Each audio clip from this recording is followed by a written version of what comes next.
Hello, everyone. Matthew Simmons here from SimmonsEssentials. I want to bring you another original design. This is the tiger's claw knot. Let's go and get started. It's my left side as usual. It's at the belt line. I'm going to come over here. I'm going to just put in a dimple there. We're bringing this over here. We're coming around like this.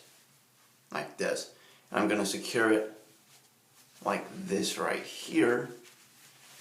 Then what I'm going to do is I'm going to come do a wreath. We're going to come around and then we're going to come up here like this.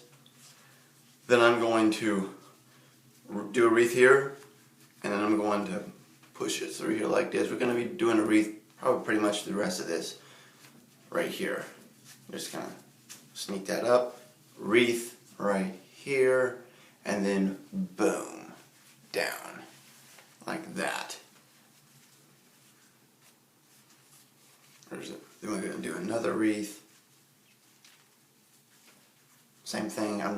However you can get it to go through this loop, do that. And then we're just going to do another wreath here. And then back down. Boom, like that.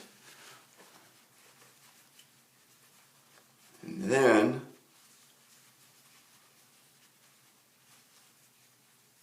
I don't have enough tie, so I'm just going to come back around. I'm just going to come back around and then just kind of secure it up there like that. I'm going to put my collar down, and then you're going to see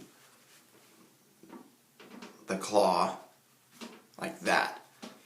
Tiger's claw. So again, all you know what's out, my friends. You're fearfully wonderfully made. Follow me on Instagram at SimmonsEssentials. We'll see you in the next video.